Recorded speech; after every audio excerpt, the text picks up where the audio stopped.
آیت 158 سے شروع ہوگا. اعوذ باللہ من الشیطان الرجیم. بسم اللہ الرحمن الرحیم. ان الذين تولوا منكم يوم التقى الجمعان انما استزلهم الشيطان ببعض ما كسبوا وَلَقَدْ عَفَا اللَّهُ عَنْهُمْ إِنَّ اللَّهَ غَفُورٌ حَلِيمٌ. يَا أَيُّهَا الَّذِينَ آمَنُوا لَا تَكُونُوا كَالَّذِينَ كَفَرُوا وَقَالُوا لِإِخْوَانِهِمْ إِذَا ضَرَبُوا فِي الْأَرْضِ أَوْ كَانُوا غُزًّى لَّوْ كَانُوا عِندَنَا مَا مَاتُوا وَمَا قُتِلُوا لِيَجْعَلَ اللَّهُ ذَلِكَ حَسْرَةً فِي قُلُوبِهِمْ لِيَجْعَلَ اللَّهُ ذَلِكَ حَسْرَةً فِي قُلُوبِهِمْ وَاللَّهُ يُحْيِي وَيُمِيتُ وَاللَّهُ بِمَا تَعْمَلُونَ بَصِيرٌ. وَلَئِن قُتِلْتُمْ فِي سَبِيلِ اللَّهِ أَوْ مُتُّمْ لَمَغْفِرَةٌ مِّنَ اللَّهِ وَرَحْمَةٌ خَيْرٌ مِّمَّا يَجْمَعُونَ. وَلَئِن مُّتُّمْ وَقُتِلْتُمْ لَإِلَى اللَّهِ تُحْشَرُونَ. فَبِمَا رَحْمَةٍ مِّنَ اللَّهِ لِنتَ لَهُمْ وَلَوْ كُنتَ فَظًّا غَلِيظَ الْقَلْبِ لَانفَضُّوا مِنْ حَوْلِكَ فَاعْفُ عَنْهُمْ وَاسْتَغْفِرْ لَهُمْ وَشَاوِرْهُمْ فِي الْأَمْرِ فَإِذَا عَزَمْتَ فَتَوَكَّلْ عَلَى اللَّهِ إِنَّ اللَّهَ يُحِبُّ الْمُتَوَكِّلِينَ. میں کہ نشان آپ نے غلط جگہ لگایا ہوا ہے. یہ ساری آیتیں تو پہلے ہو چکی ہیں. یجمعون والی آیت بھی کل ہوئی تھی. آپ کہتے نہیں ہوئی؟ میں نے پڑھا تھا خود یجمعون. کیوں تفسیر نہیں آئی تھی؟ اچھا.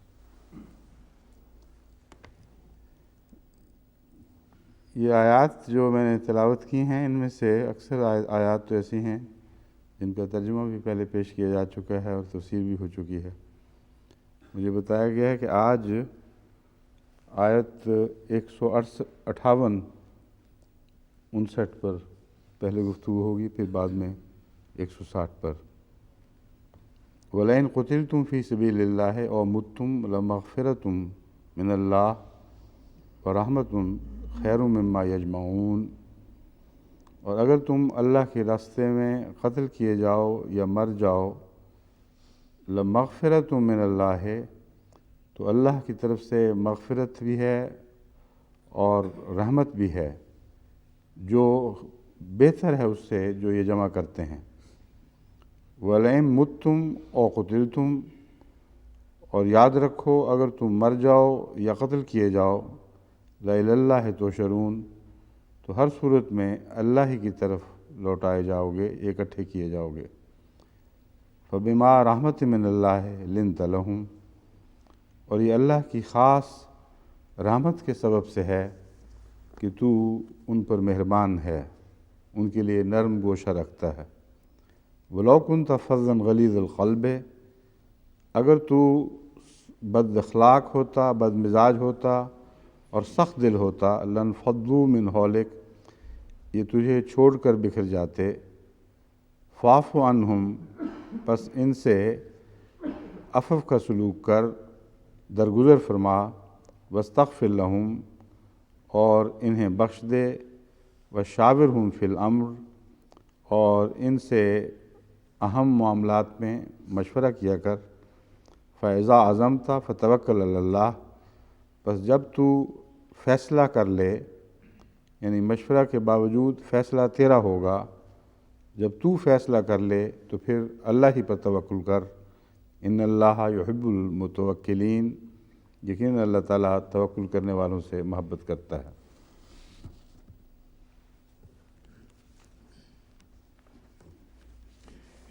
اس آج کی گفتگو سے پہلے ایک مجھے حوالہ دیا گیا ہے۔ کل میں نے ذکر کیا تھا کہ حسرت کا معنی جس پر میرا دل اٹکا ہے اور میرے ذہن میں نہیں آیا، مجھے نہیں علم کہ باقی مفسرین میں سے کسی نے یہ بات کی ہے، وہ یہ ہے کہ یہ لوگ جتنا چاہیں زور لگائیں، مومنوں کے دل پھیرنے کی کوشش کریں، ان کو اللہ اور رسول سے بدظن کرنے کی کوشش کریں، مگر ہر صورت میں ناکام رہیں گے، اور ہمیشہ یہ حسرت ان کے دل میں رہے گی کہ کاش کوئی تو ہماری بات مانتا، کوئی تو ایسا ہوتا جس کا ایمان ہماری باتیں سن کر کمزور ہو جاتا۔ اس پر مجھے عبد المومن صاحب نے تفسیر کبیر رازی کا یہ حوالہ پیش کیا ہے کہ حضرت امام رازی کا بھی یہی خیال ہے کہ حسرت کا اصل معنی یہی ہے کہ یہ لوگ اپنے ناپاک ارادوں میں ناکام رہیں گے اور ہمیشہ اس بات کی حسرت ان کے دل میں رہے گی۔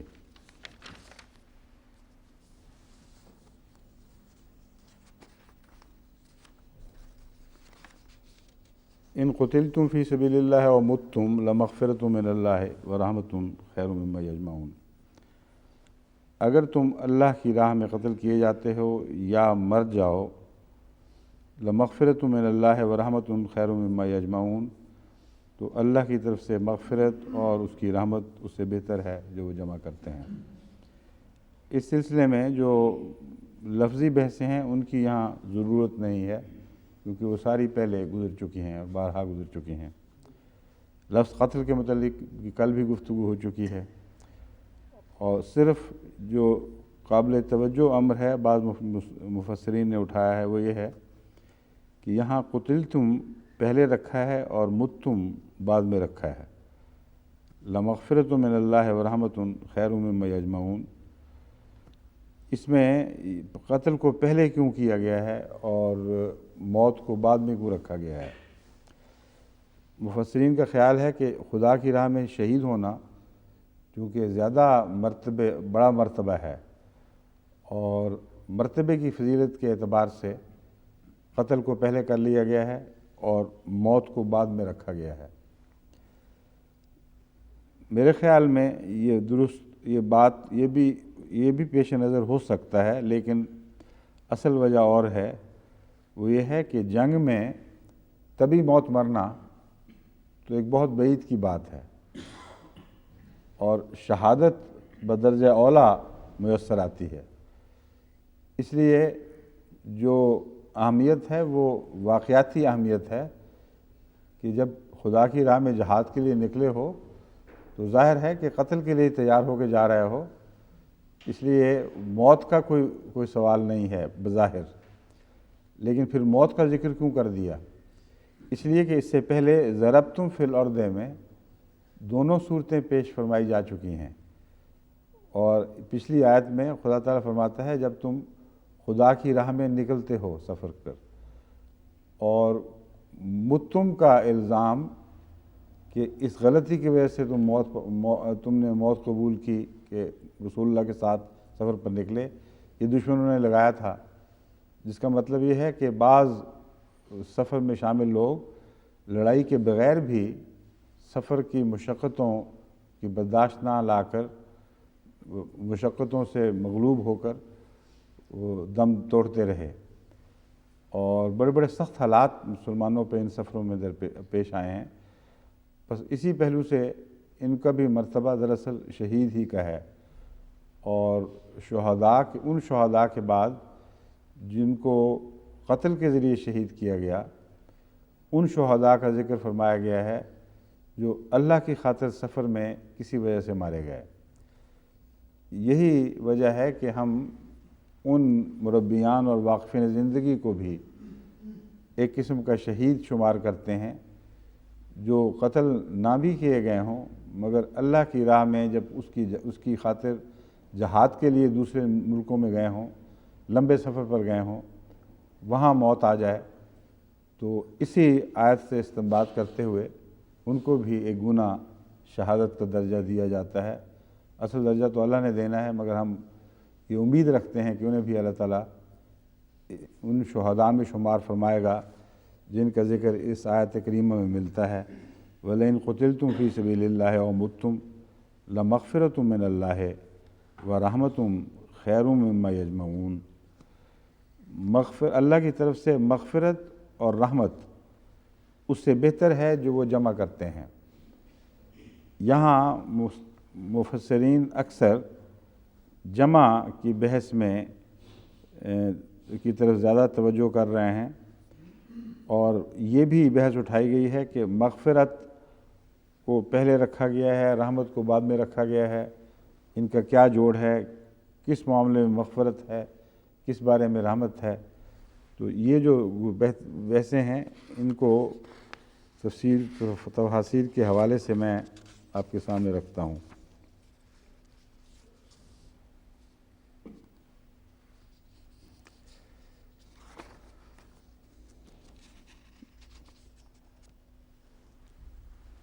علامہ راضی اس آیت پر مجموعی بحث کرتے ہوئے فرماتے ہیں، اس میں منافقوں کے شبہ کا جواب دیا گیا ہے۔ موت کے سوا کوئی چارہ نہیں، انسان کے لیے موت یا قتل کے سوا کوئی جائے فرار نہیں، یعنی اس نے لازماً یا قتل ہونا ہے یا مرنا ہے۔ جب یہ موت یا قتل اللہ کی راہ میں میسر آ جائے تو اس سے بہتر ہے کہ اسے دنیا کی لذات طلب کرتے ہوئے حاصل کیا جائے۔ بس وہ موت بھی شہادت ہی ہے، کیونکہ خدا کی راہ میں میسر آئی۔ یہ وہ لذات ہیں جن کا اس دنیا کے بعد کوئی فائدہ نہیں۔ اس جواب میں قوت ہے، یہی وجہ ہے کہ جب انسان جہاد کی طرف توجہ کرتا ہے تو اس کا دل دنیا سے اعراض کرنے والا اور آخرت کی طرف مائل ہوتا ہے۔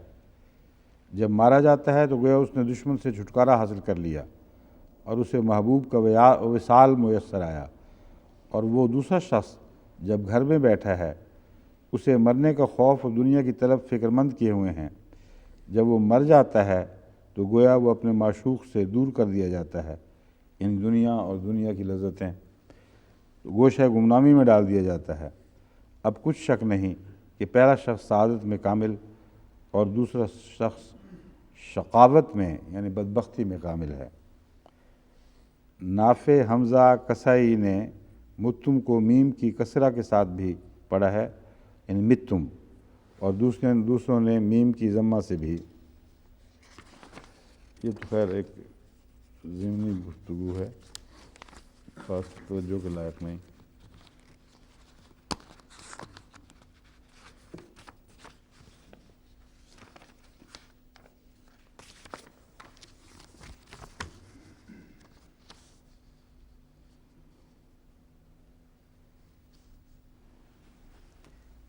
لمغفرت، ابن عطیہ نے کہا ہے کہ لمغفرت کے لفظ سے اشارہ ہے موت یا قتل کی طرف۔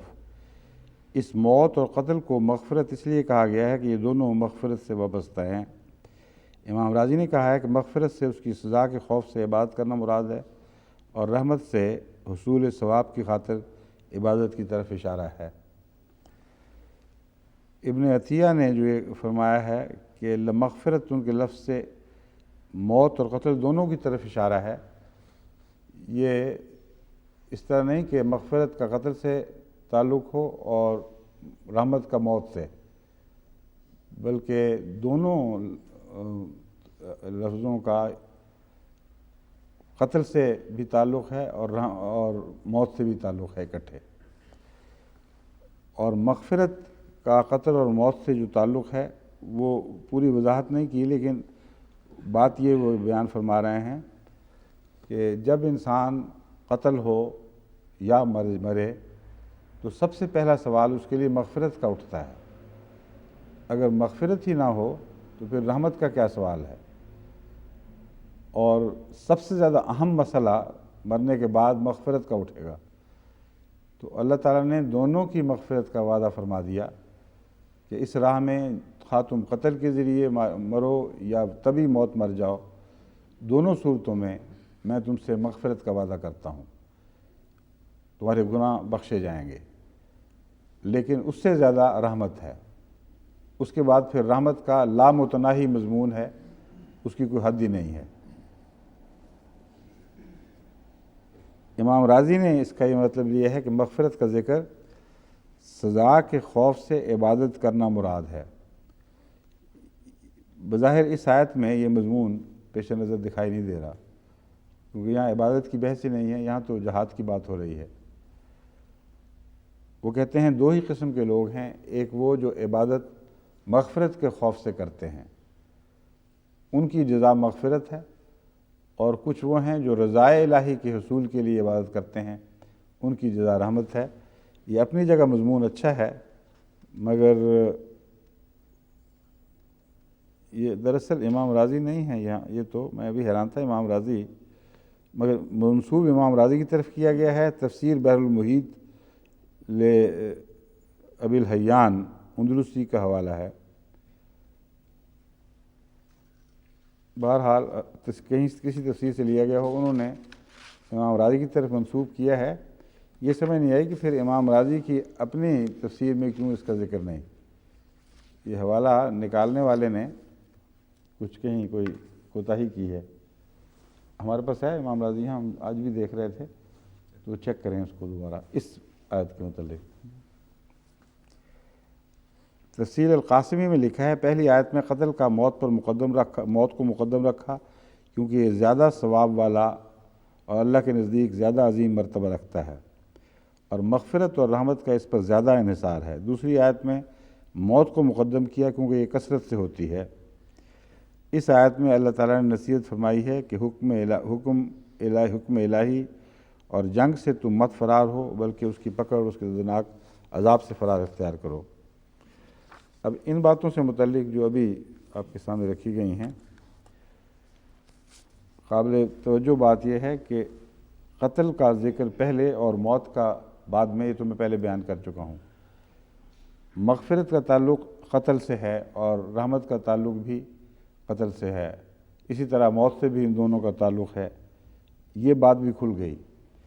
لیکن دوسری آیت میں وَلَئِن مُتُّمْ وَقُتِلْتُم میں موت کو پہلے کیوں کر دیا اور قتل کو بعد میں کیوں کر دیا؟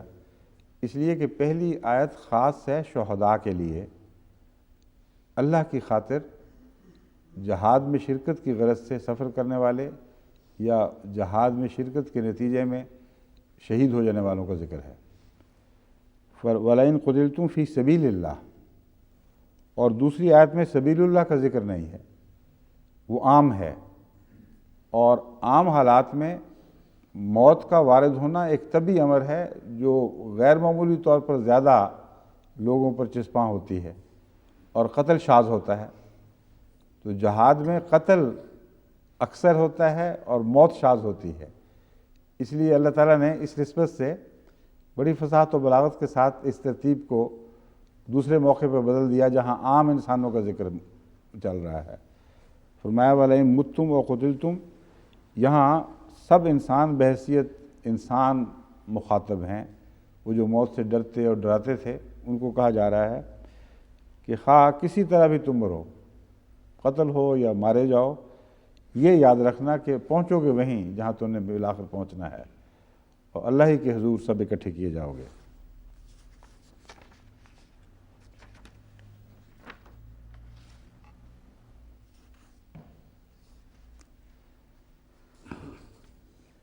مما یجمعون کی بحث میں تفسیر بحر المحیط میں لکھا ہے کہ یجمعون کی طرف اشارہ اس لیے کیا گیا ہے کہ وہ جو دنیا میں رہنا چاہتے ہیں دراصل دنیا کی حرص و ہوا کی خاطر رہتے ہیں، اور یہاں جمع کرنا شروع کر دیتے ہیں مال و دولت اور دنیا کی نعمتوں کو، تو ان کو بتایا گیا ہے کہ تم آخر چھوڑ کے جانے والے ہو، الی اللہ تحشرون۔ اس سارے اندوختے کا کیا فائدہ؟ جو کچھ بھی جمع کرو گے بہرحال ہاتھ سے جاتا رہے گا، اس لیے جلد یا بدیر ان سے جدا ہونا مقدر ہے، اور وہاں تم خالی ہاتھ جاؤ گے سوائے اس کے کہ نیک اعمال تمہارے دامن میں ہوں، وہی تمہارا ذخیرہ ہے جو تمہیں آخرت میں کام آ سکتا ہے۔ بس یہ معنی ہے یجمعون کا۔ اب میں آیت 107، یہ تو میں نے جیسا کہ بیان کیا ہے، ان دونوں آیات میں مضمون بالکل واضح اور کھلا ہوا ہے، جو دو تین باتیں قابل ذکر تھیں ان پر میں گفتگو کر چکا ہوں۔ اب آیت 160 میں ہم داخل ہوتے ہیں۔ فبما رحمت من اللہ لنت لہم ولو کنت فظا غلیظ القلب لانفضوا من حولک۔ بس یہ اللہ کی عظیم رحمت ہے۔ بما رحمت ان کا مطلب ہے غیر معمولی اور عظیم رحمت ہے۔ یہاں آن حضرت صلی اللہ علیہ وآلہ وسلم کا رحمت للعالمین ہونا ظاہر فرمایا گیا ہے، اور یہ آپ کی ایک مستقل جاری حالت تھی، یہ کسی حادثے کے نتیجے میں پیدا نہیں ہوئی۔ قرآن کریم فرماتا ہے ہم نے تجھے نہیں بنایا الا رحمت للعالمین، مگر تمام جہانوں کے لیے رحمت، صرف مومنوں کے لیے نہیں، صرف عربوں کے لیے نہیں، بلکہ دنیا کی ہر قوم کے لیے اور ہر زمانے کے لیے اور ہر جہان کے لیے۔ عالمین میں یہ سارے مضمون داخل ہیں۔ بس کوئی بہت ہی جاہل ہوگا جو اس لفظ رحمت کو جنگ احد کے موقع سے خاص کر دے گا، اور ایسے جاہل موجود ہیں دنیا میں یا مر چکے ہیں، ان کا میں ذکر کرنے والا ہوں۔ اس رحمت کی وجہ سے جو غیر معمولی رحمت تجھے عطا ہوئی، تو ان پر مہربان ہے۔ اب رحمت کے ساتھ لنتا کا لفظ جو جوڑا گیا ہے، اس کا مطلب یہ ہے کہ یہاں صرف مومنوں پر مہربانی کا ذکر نہیں، منافقوں پر بھی، کافروں پر بھی، سب پر مہربان ہے، کیونکہ رحمت للعالمین کا مضمون سارے جہان پر، ہر کس و ناقص پر حاوی ہے۔ اس پہلو سے لنتا کا جو مفعول ہے وہ سب لوگ شامل ہیں اس میں۔ تو ہر ایک سے نرمی کا سلوک فرماتا ہے، یہ تیری عادت ہے، تیری فطرت میں داخل ہے۔ وَلَوْ كُنْتَ فَظًّا غَلِيظَ الْقَلْبِ لَانفَضُّوا مِنْ حَوْلِكَ، اگر تو بد اخلاق ہوتا، بد مزاج ہوتا، فض کہتے ہیں اس کھاری پانی کو جس میں بو بھی ہوتی ہے اور کچھ میدے کا گند بھی ملا ہوا ہوتا ہے، جو اونٹ کی اوجڑی میں اس وقت تک رہتا ہے کہ جب سب پانی کسی مسافر کے ختم ہو چکے ہوں اور کوئی رستہ نہ ہو زندگی بچانے کے لیے کہیں سے پانی ڈھونڈنے کا، تو وہ پانی جو اونٹ کی اوجڑی میں خدا تعالیٰ نے انتظام فرما رکھا ہے آخر وقت تک محفوظ رہتا ہے۔ اس وقت پھر مجبور ہو کر یہ اونٹ کی اوجڑی سے وہ پانی نکالتے تھے، اور وہ دیر کا جمع ہوا پانی اور اس اوجڑی میں پھر جمع ہوا پانی، اس میں بدبو بھی ہوتی تھی، اس میں کئی قسم کی تیزابیتیں پائی جاتی تھیں۔ وہ آخری زندگی بچانے کا ذریعہ تو تھا مگر پسندیدہ ذریعہ نہیں تھا۔ بس اس رکے ہوئے تیزابی پانی کی مثال اخلاق سے دی جاتی ہے عرب میں۔ جس شخص کا خلق ایسا ہو جیسے وہ سڑا بسا اور تیزابی اور حبس کا مارا ہوا پانی جو اونٹ کی اوجڑی سے نکلتا ہے، جان تو بچا دیتا ہے، کچھ گزارا ایسے آدمی کا چلتا ہے گرد و پیش باتوں میں، لیکن لوگ اس سے بھاگتے ہیں۔ اور وہ پانی جس طرح جب تک اشد ضرورت پیش نہ آئے کوئی آدمی پینے پر تیار نہیں ہوتا، اس طرح اس آدمی سے معاملے پر سوائے اس کے کہ کوئی بیچارہ گیا گزرا مجبور ہی ہو، کوئی آمادہ نہیں ہوتا۔ اسے اراضی کرتے ہیں اس بد اخلاق انسان سے کہ جہاں مجبوری ہو وہاں پیش آ گئے، بس اس کے بعد اس سے زیادہ صاحب سلامت دور کی اچھی ہے ان سے، اور بہت ہی مجبوری ہو تو پھر ان سے واسطہ پڑتا ہے۔ فرمایا اگر تو نعوذ باللہ من ذالک اے محمد، رحمت کے بدلے یہ ہوتا، یعنی دو الگ الگ کنارے دکھائے گئے ہیں۔ ایک رحمت کا کنارہ ہے جو اپنے انتہا میں ایک طرف پہنچا ہوا ہے، دوسرا ہے فضن کا کنارہ جو بد اخلاقی میں دوسری انتہا کو ہے۔ اگر تو فضن غلیظ القلب ہوتا اور سخت دل ہوتا، غلیظ قلب سخت دل جو فرمایا گیا ہے اس کا بد اخلاقی سے ایک فرق ہے۔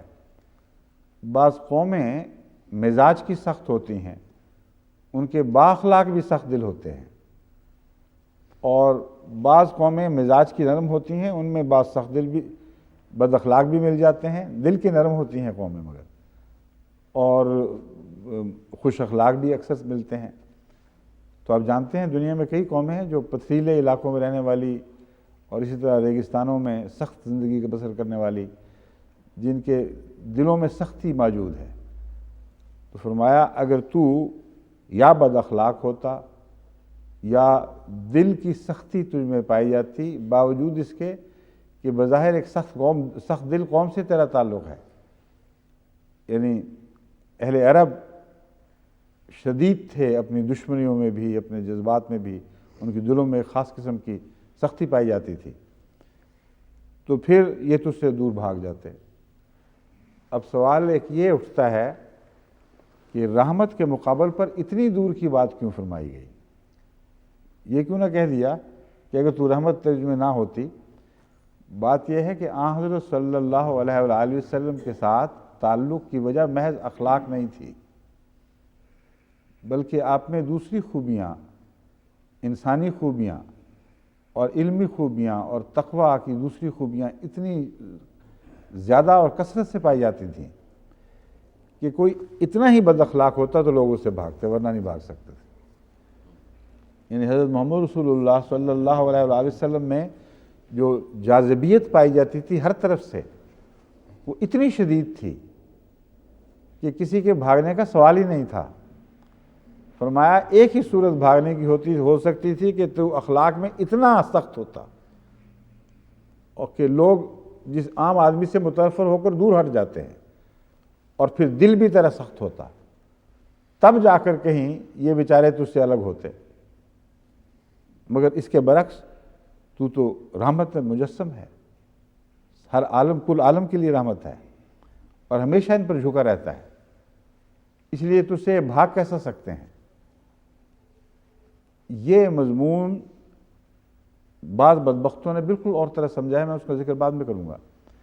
مگر پہلے حضرت اقدس محمد رسول اللہ کی شان کا اظہار آپ پر کرنے کے لیے کہ کتنی عظیم شان یہاں بیان ہو رہی ہے، یہ سمجھانا چاہتا ہوں کہ موقع ہے ان لوگوں کا ذکر کا جو آپ کو چھوڑ کر چلے گئے تھے. کیسے ہوا یہ واقعہ؟ یہ بتانا مقصود ہے کہ کوئی شدید مجبوری پیش آئی ہے، کوئی بے اختیاری کی صورت تھی، ورنہ تجھے چھوڑ کر بھاگ کہاں سکتے ہیں؟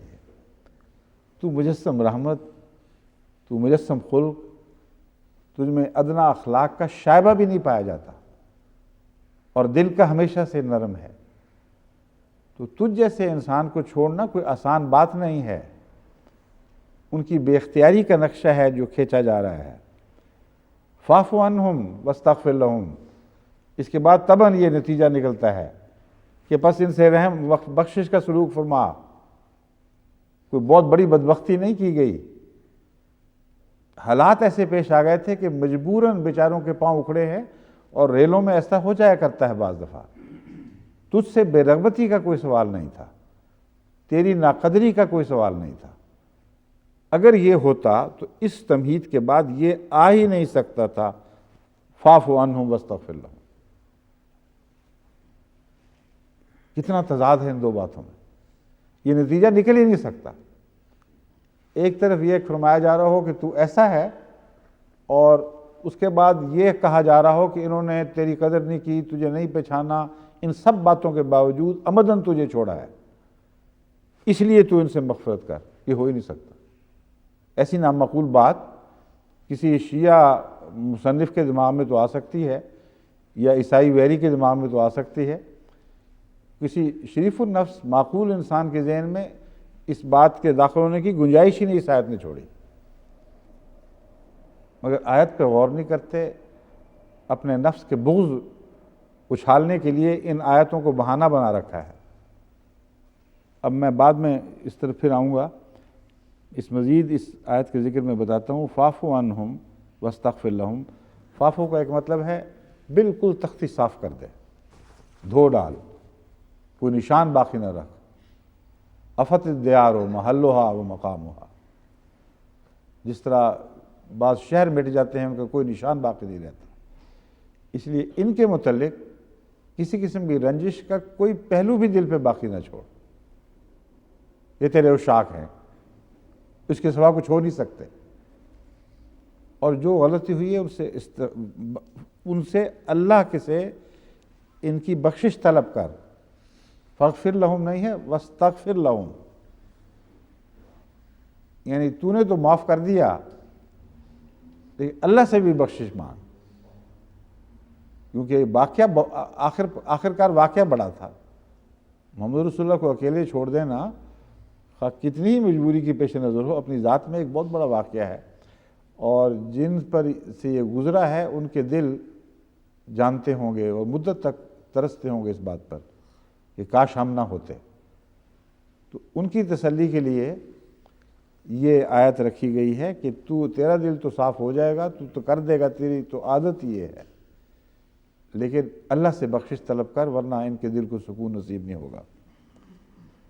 اور پھر فرمایا وَشَاوِرْهُمْ فِي الْأَمْرِ، اور ان سے مشورہ جاری رکھ، ان کو دور نہ پھینکنا، تمام اہم امور میں ان سے مشورہ کرتا رہ۔ جاری رکھ کا معنی میں اس لیے کر رہا ہوں کہ آن حضور صلی اللہ علیہ وآلہ وسلم کا یہ ہمیشہ سے دستور تھا، ہمیشہ مشورہ کیا کرتے تھے۔ یہ بات بالکل جھوٹ ہے کہ اس موقع پر اللہ تعالیٰ نے آپ کو فرمایا کہ اوہو یہ تو سر پھر یہ تو باغی ہوئے جاتے ہیں اور تو نے ان کا مشورہ نہیں مانا، اس لیے آئندہ سے میں تجھے حکم دیتا ہوں کہ ان کا ضرور مشورہ کر لیا کر ورنہ یہ تجھے چھوڑ کے چلے جائیں گے۔ یہ بات بدبختوں نے مانا کیا ہوا ہے، اس کے پیش نظر میں آپ کو سمجھا رہا ہوں، اس معنی کی کوئی گنجائش نہیں ہے، کیونکہ جنگ احد کا آغاز ہی مشورے سے ہوا ہے، اور ان کا مشورہ ماننے کے نتیجے میں تکلیف پہنچی ہے۔ بس یہاں یہ نہیں فرمایا جا رہا کہ آئندہ سے مشورہ کیا کر، یہاں یہ فرمایا جا رہا ہے کہ آئندہ سے مشورہ کر تو اپنی مانا کرنا، ان کی ضروری نہیں کہ ان کا مشورہ مان۔ فرمایا ہے فَإِذَا عَزَمْتَ فَتَوَكَّلْ عَلَى اللَّهِ۔ جو اس جنگ میں واقعہ گزرا تھا وہ تو یہ تھا، یہ نہیں تھا کہ مشورہ نہیں کیا تھا، مشورہ کیا تھا اور اس مشورے کو دل نے پسند نہیں کیا اور اس کے خلاف اظہار فرمایا، اور جب ان لوگوں نے اصرار کیا جو مشورہ دینے والے تھے تو ان کی خاطر اتنے نرم دل ہیں، لنتا لہم میں جو مضمون ہے اور رحمت میں، کہ دل سے مجبور ہو گئے کہ اچھا یہ میرے خدام و شاک اتنا زور دے رہے ہیں تو میں مان ہی لیتا ہوں۔ یہ پس منظر ہے جو آپ کو پیش نظر رکھنا ہوگا۔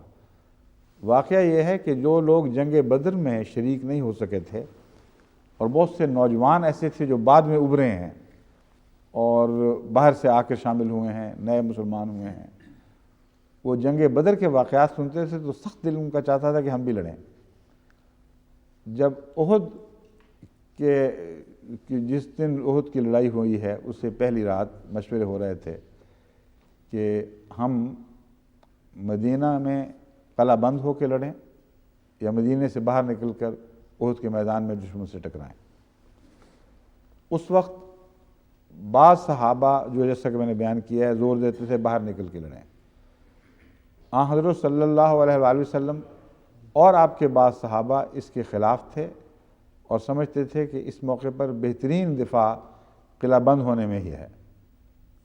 اس کی ایک وجہ یہ بھی تھی کہ اس صورت میں مدینے والے پابند ہو جاتے معاہدے کی روح سے کہ وہ بھی مسلمانوں کی مدد کریں، اور یہ کوئی احسان نہ ہوتا، پھر اپنے گھر بھی بچانے تھے انہوں نے۔ اور عبداللہ بن ابی بن سلول کا بھی یہی مشورہ تھا کہ مدینے میں لڑو تو ہمارے عورتیں بچے سارے، ہمارا پرانا تاریخی مسلک یہی رہا ہے کہ ہم شہر کے اندر لڑتے ہیں تاکہ سب عورتیں بچے مرد سب شامل ہوتے ہیں، پتھر اوپر اکٹھے کر لیتے ہیں اور کئی قسم کے ہتھیار، اور گھروں کی چھتوں سے گلیوں میں داخل ہونے والوں کو مارتے ہیں۔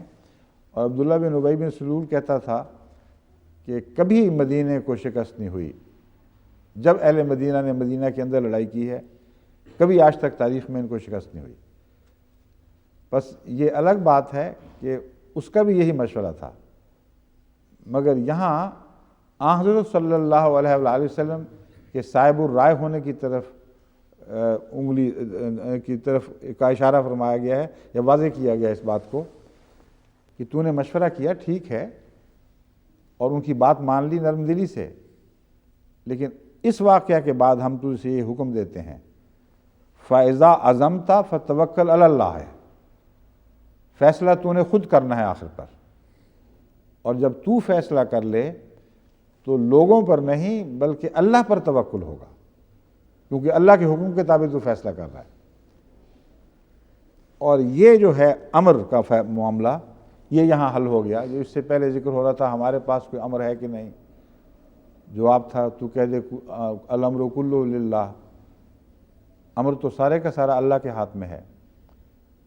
تو یہ اس کے منافی بات نہیں ہو رہی۔ فرمایا اللہ کے ہاتھ میں امر ہے تو عوامی فیصلے میں کیسے ہم لازماً اللہ کی پسند شامل کر لیں گے؟ امکان ہے کہ عوامی فیصلہ درست ہو، لیکن اللہ کے امر کا فیصلہ اسے یقیناً نہیں کہا جا سکتا۔ وہ تبھی ممکن ہے کہ اللہ کا رسول اس فیصلے میں بدل و جان شامل ہو اور اس کا دماغ بھی یہ کہہ رہا ہو کہ ہاں یہی فیصلہ درست ہے۔ اس فیصلے کو اللہ کا فیصلہ کہا جاتا ہے۔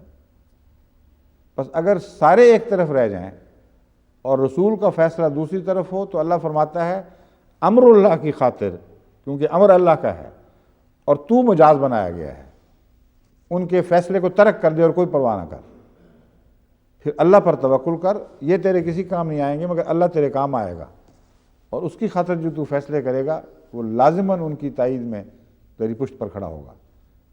یہ ہے مضمون جو بالکل واضح اور عین آیات کے سیاق و سباق کے مطابق ہے، اور بعد میں اس کا حلیہ کیا بگاڑا جاتا ہے وہ میں پھر بتاتا ہوں آپ کو۔ ان اللہ یحب المتوکلین، اللہ تعالیٰ توکل کرنے والوں سے محبت کرتا ہے۔ یعنی صرف ایک معاہدے کی بات نہیں ہے، اقرار کی بات نہیں ہے۔ یہاں حضرت صلی اللہ علیہ وآلہ وسلم کو چونکہ توکل کا حکم دیا گیا ہے، اس لیے محبت کا مضمون بطور خاص اول طور پر ان کے حق میں صادق آتا ہے۔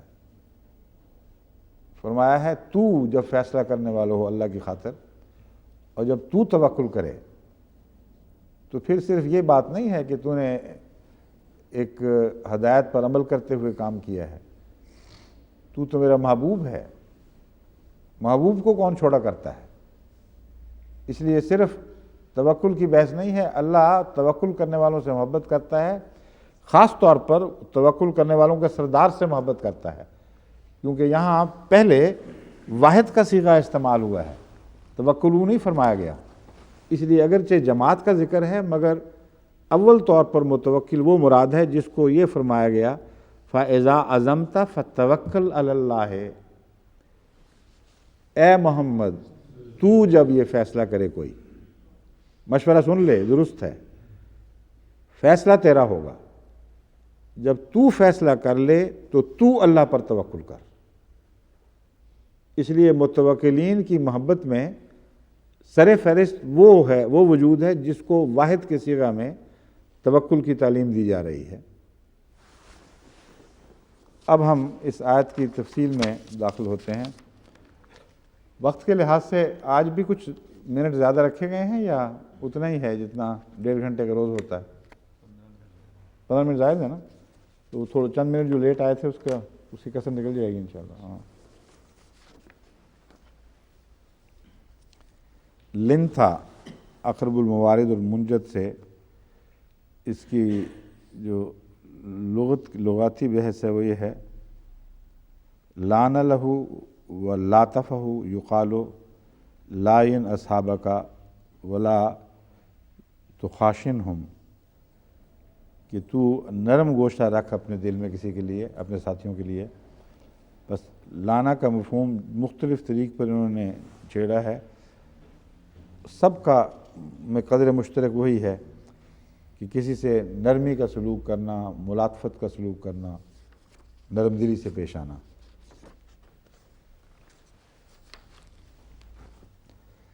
فضن بدمزاج شخص کو، یہ فضن سے مستعار ہے جس کے معنی اونٹ کی اوجری میں جمع رہنے والا پانی ہے جو سخت ضرورت کے وقت بادل ناخواستہ پیا جاتا ہے۔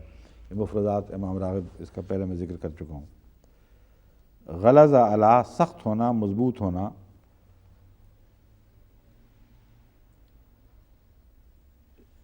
یا ایھا الذین جاہدوا الکفار والمنافقین واغلظ علیہم، توبہ آیت 73 میں اس کی مثال ہے۔ غلیظ القلب کا مطلب ہے سخت دل، شقی القلب۔ غلظہ سختی کو کہتے ہیں. استغلظہ جب پودا مضبوط ہو جائے اس وقت لفظ استغلظہ استعمال ہوتا ہے. باقی سب یہی معنی ہیں. ایک لفظ تھا فض جو زوئے کے ساتھ ہے، جس کی پہلے بحث گزر چکی ہے. لن فضو من حولک دوات کے ساتھ ہے، اس لیے جب ہم اس کو الفض کہیں گے تو دال سے نہیں ہے، دوات سے ہے.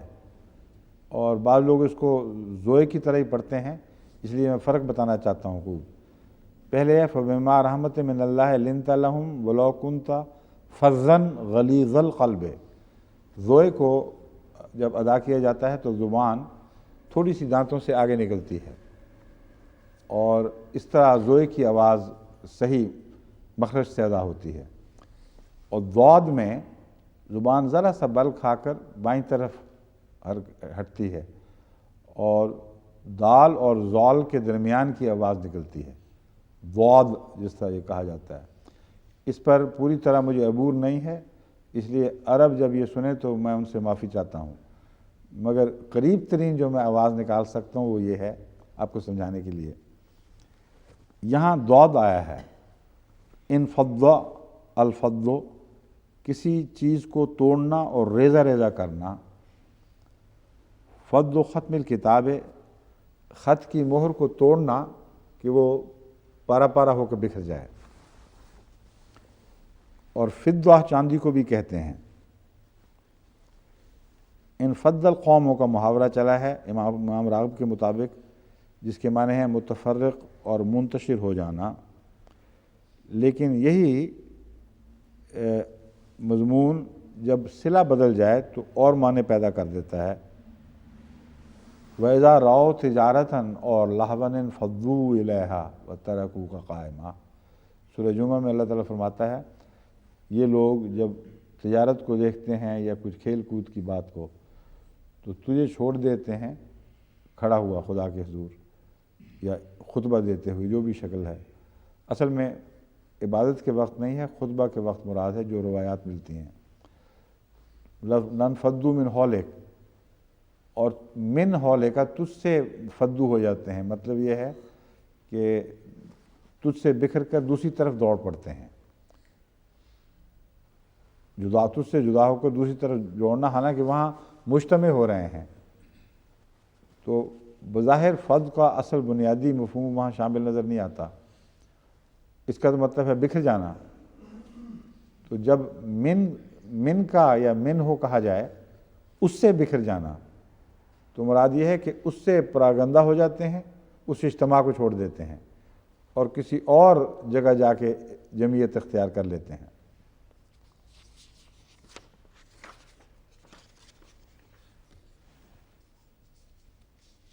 شاور کا جو بنیادی لفظ ہے وہ ہے شہد نچوڑنا.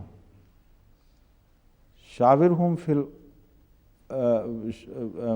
الامر. شاور کا لفظ چھتے سے شہد کو نکالنا اور پھر شہد کو صاف کر کے اس سے موم وغیرہ کو جدا کر کے خالص کر دینا ہے. یہ بہت ہی پیارا اور عجیب معنی رکھنے والا لفظ ہے، جس کا استعمال قرآن کریم نے اس کے معنی کی تہ تک اتر کر کیا ہے. ایک شہد کی مکھی بھی ایک قسم کا مشورہ لے رہی ہوتی ہے جب وہ اپنی زبان پر کسی پھول کا عرق اٹھاتی ہے، تو وہ صرف اس کو اسی طرح جمع نہیں کرتی بلکہ اپنے لعاب سے اس میں کچھ تبدیلیاں کر کے اس کی خاصیتوں میں اضافہ کرتی ہے، پھر وہ شہد بنتا ہے، اس کے بغیر نہیں بنتا. تو جس کو مشورہ دیا جاتا ہے اگر وہ منوان اسی طرح آنکھیں بند کر کے چلنے والا ہو تو اس پر در حقیقت لفظ شاور اطلاق ہی نہیں پاتا.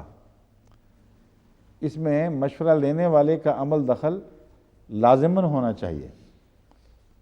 پھر جو شہد نچوڑتے ہیں وہ بھی ہر دوسری چیز چھوڑتے ہیں، اس میں سے اچھی چیز عرق اور خاص جوہر کو تلاش کر کے اس کو نکالتے ہیں، اور جب نچوڑ لیا جاتا ہے تو ایک دفعہ پھر اس کی صفائی ہوتی ہے. تو مشورہ کا مطلب ہے کسی سے کچھ اس کی رائے معلوم کرنا لیکن من و عن قبول نہ کرنا، اس کو اپنی عقل کے ساتھ پرکھنا اور اس کے بہترین حصے کو قبول کر لینا، اور پھر اس کے بعد اس کی جگالی کرتے رہنا، اور آخر پر جب وہ تیار ہو جائے تو پھر بھی اس کی صفائی کی طرف توجہ دینا، اور ایسی صورت میں اس کو استعمال کرنا کہ اس میں غیر کی ملونی باقی نہ رہے۔ اس مضمون میں جو شہد اکٹھا کرنے والا ہے، خواہ وہ پھولوں سے لینے والا ہو پہلے یا بعد میں بنے ہوئے شہد کو اپنے لیے اختیار کرنے والا ہو، وہ اصل میں سب سے اہم کردار ادا کر رہا ہے۔ تو شاورہم فی الامر میں حضرت محمد رسول اللہ صلی اللہ علیہ وآلہ وسلم کو یہ بتایا گیا ہے ان آخری معنوں میں۔ اس لیے میں کہہ رہا ہوں کہ یہ وہ معنی ہیں جو اپنے انتہا تک اطلاق پا رہے ہیں، کہ صحابہ کی رائے ہر طرف سے تجربے کے بعد اہمیت تو رکھتی ہے، لیکن جب تک تیری رائے شامل نہ ہو، تیرے فیصلے میں شفا شامل نہیں ہوگی۔ جب تک تیرا اختیار بیچ میں شامل نہ ہو جائے، اس وقت تک اس مشورے کو وہ اہمیت حاصل نہیں ہو سکتی کہ فیہ شفاء للناس کہا جا سکے، ایک غیر معمولی شان اس میں پیدا ہو جائے۔ بس ہم تجھے کہتے ہیں کہ تو یہ عمل کر، اور ان سب مشوروں کو سننے کے بعد اپنے ذہن میں ان کو دہرا اور غور کر اور پرکھ، اور پھر فیصلہ وہ کر جس پر تیرا دل راضی ہو، اور پھر اس فیصلے پر عمل دلیری سے کر، کوئی پرواہ نہ کر کہ کوئی کیا کہتا ہے، اور یقین رکھ کہ تیرا فیصلہ درست ہوگا، کیونکہ اللہ پر توکل کیا ہے تو نے۔ جب اللہ پر توکل کیا جائے تو وہ فیصلہ رائے گاہ نہیں جاتا، اور پھر تجھ سے محبت بھی ہے۔ توکل کے بعد محبت بھی تو ہے۔ اب بتا تجھے کیا خوف ہے، کیوں تو خام خواہ لوگوں کی خاطر، ان کی دلداری کی خاطر بعض امور میں ضرورت سے زیادہ ان کی طرف جھک جاتا ہے۔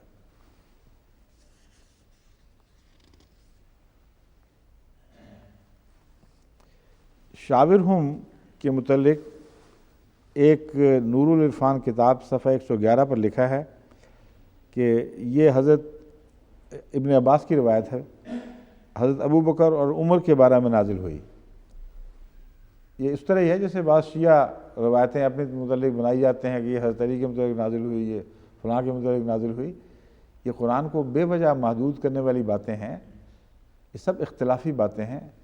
اصل قرآن کو سمجھنا ہے تو اس کے سیاق و سباق سے سمجھیں، اور آیات خود ایک دوسرے کے ساتھ اس طرح گہرا ربط رکھتی ہیں کہ ایک مضمون کو چلاتی ہیں اور دوسری اگلا لفظ اس کو مزید اٹھاتا ہے اور نکھارتا ہے، یہاں تک کہ ایک باربط مضمون اس طرح کھلتا ہے جیسے پھول کھل رہا ہو، اور اس میں کوئی تبدیلی کی گنجائش نہیں ہے، اور کوئی آیت بھی اپنے سمجھنے کے لحاظ سے کسی شان نزول کی محتاج نہیں، سوائے ان آیات کے جن کا تعلق کسی اہم معروف تاریخی واقعہ سے ہو۔ اس صورت میں ضرور ہے کہ شان نزول کی تحقیق کی جائے، مگر یہ جو ہے مضمون یہ کوئی ضرورت سے زیادہ کھینچا گیا ہے اور محل کے مطابق نہیں ہے۔ محل تو میں نے بیان کر دیا، اس سے تو بات خوب کھل گئی کہ مشورہ کیوں ہوگا اور آخری صورت میں مشورے کی کیا شکل نکلے گی۔ اس میں حضرت ابو بکر حضرت عمر کا کیا ذکر ہے؟ یہ معلوم ہوتا ہے بعض سنیوں نے بدلہ اتارنے کے لیے شیعوں کا کہ اچھا تم روایتیں بناتے ہو ہم بھی بنا سکتے ہیں۔ عزم کس کو کہتے ہیں؟ لفظ ہے عزمہ، جدہ فی امرہ ہی، اپنے کام میں جیت گیا اور کوشش کی۔ قرأ العزائم، دم کرنے والے نے منتر پھونکے۔ وعزم فلان علی الرجل اقسم علیہ، وفی الکتاب الجامع اے اقسمت علیہ کا، کسی پر قسم کھا کر کوئی بات کرنا۔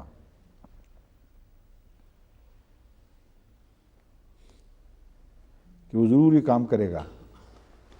فَإِذَا عَزَمْتَ کا اس لغوی معنی سے کیا تعلق ہے، یہ بحث ہے۔ مراد یہ ہے کہ جس طرح قسم کھانے والا اپنے فیصلے کو قوی بتاتا ہے اور یہ ظاہر کرتا ہے کہ میں کسی قیمت پہ اس کو توڑنے والا نہیں ہوں، تو ایسا فیصلہ پھر کر کہ گویا تو قسم کھا بیٹھا ہے اور کسی طرح وہ ٹوٹنے والا نہیں۔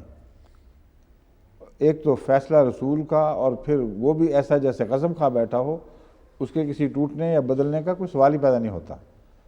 تو بعد میں پھر ویور نہیں کرنا، بعد میں پھر متردد نہیں ہونا، کہ فیصلہ کر لے، توکل کر، اور پھر پوری قوت سے اس فیصلے پر عمل درآمد کرا۔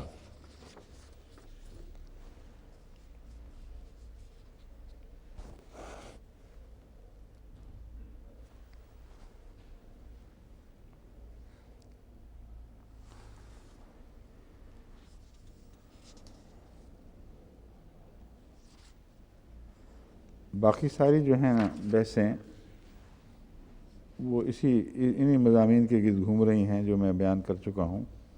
اگر کوئی خاص بات اس مطالعے کے دوران نظر آئی تو میں آپ کو بتا دوں گا۔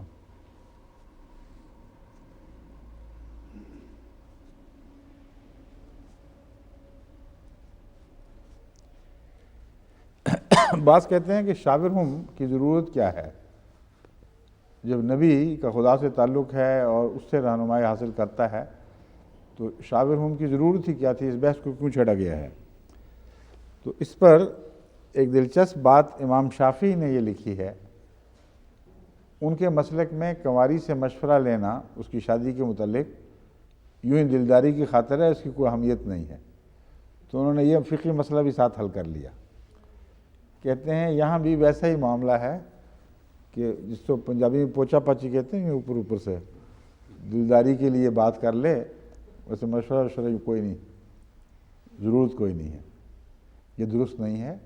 جیسے کہ میں نے بیان کیا، مشورے کا مضمون آپ غور سے دیکھیں تو مراد ہے کہ یہ تیری شہد کی مکھیاں، تیری عاشق، تیری تابع فرمان جگہ جگہ سے اپنے تجربوں سے حکمت کے موتی چنتی ہیں اور جوہر اکٹھی کرتی ہیں، ان سے لے لیا کر، لیکن پرکھا خود کر، اور اچھی طرح جب تیرا دل اطمینان پا جائے اور جب تیری رائے پوری طرح شامل ہو جائے تب یہ قابل قبول بات ہوگی، اور ایک دفعہ ایسا ہو تو پھر توکل کر۔ اس لیے مشورے کا اگر صرف یہ مراد ہو اور کسی کو پتہ ہو کہ کچی میٹھی ہے یہ، تو لوگ تو ویسے ہی بددل ہو جائیں۔ مضمون تو ان کو اکٹھا کرنے کا ہے، وہ تو لوگ بھاگ جائیں کہ یہ اچھا ہے۔ ہم جب چھوٹے ہوتے کھیلا کرتے تھے، کچی میٹھی کا مضمون مجھے یاد آتا ہے۔ بعض بچوں کو چھوٹے ہوتے تھے نا، ان کو کہتے تھے کہ تمہیں ہم کھیل میں شامل نہیں کریں گے، وہ جب ضد کرتے تھے تو کہتے تھے اچھا بھی آ جاؤ کچی میٹھی، مطلب اگر ہار بھی گیا تو کوئی بات نہیں، ہاتھ لگ گیا اس کو تب بھی کوئی فرق نہیں پڑتا، مرے نہ مرے ایک ہی برابر ہے۔ تو یہ عجیب مشورہ رسول اللہ صلی اللہ علیہ وسلم کی طرف منسوب ہو ہی نہیں سکتا، اور پھر خدا کہہ رہا ہے کہ کوئی بات نہیں، کچی میٹھی ہیں یہ، ان سے بات کر لے، پرواہ نہ کر۔ مقصد یہ نہیں ہے، صرف پرچانا مراد ہے۔ پرچانے کی کیا ضرورت ہے؟ فرماتا ہے تو اللہ کی رحمت سے ان کی طرف، ان پر نرمی کرنے والا، شفقت کرنے والا ہے، یہ تو تیرے عشاق ہیں۔ اور شاور میں بھی شہد کی مکھیوں کا مضمون انسان کے سامنے ابھر آیا ہے۔ اس لیے یہ سب باتیں یوں ہی چٹکلے ہیں، ان میں کوئی حقیقت نہیں ہے۔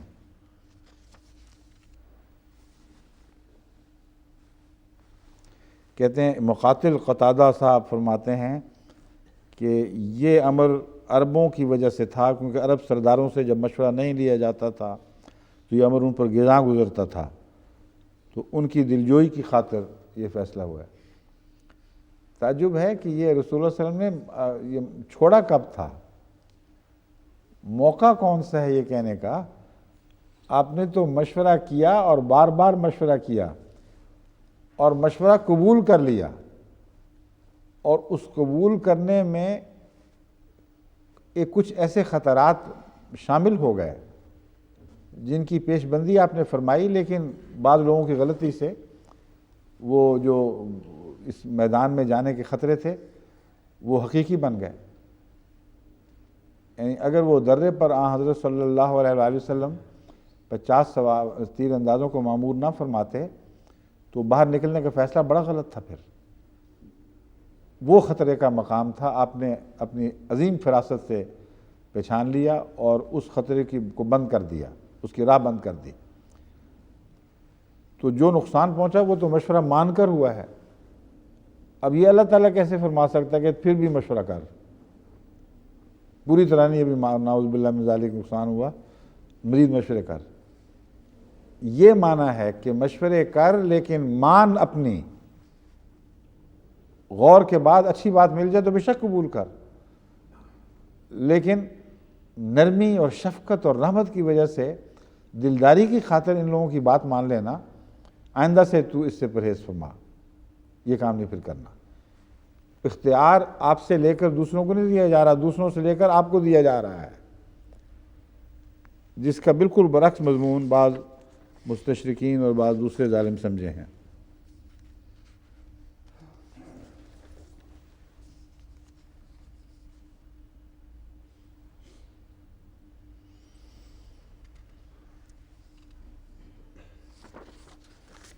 باقی سب وہی.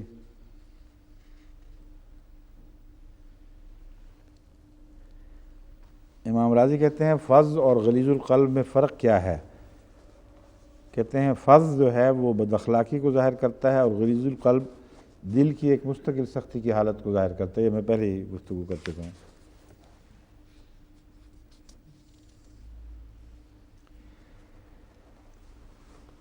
ایک نیا نقطہ امام تفسیر روح المعانی نے بیان کیا جس سے مجھے اتفاق نہیں ہے کہ فضل سے مراد وہ بد اخلاقی ہے جو ظاہری اقوال اور افعال میں کی جاتی ہے، جبکہ غلیظ القلب میں باطنی امور میں بد اخلاقی مراد ہے. یہ درست نہیں ہے، یہ زبردستی کی تقسیم ہے.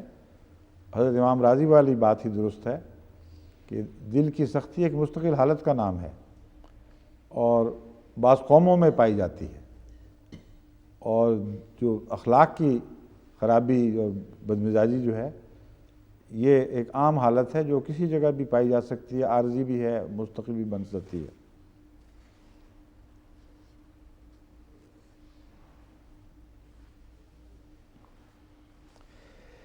ایک بحر المحیط نے ایک عمدہ معنی یہ پیدا کیا ہے یا معلوم کیا ہے جو موجود تھا.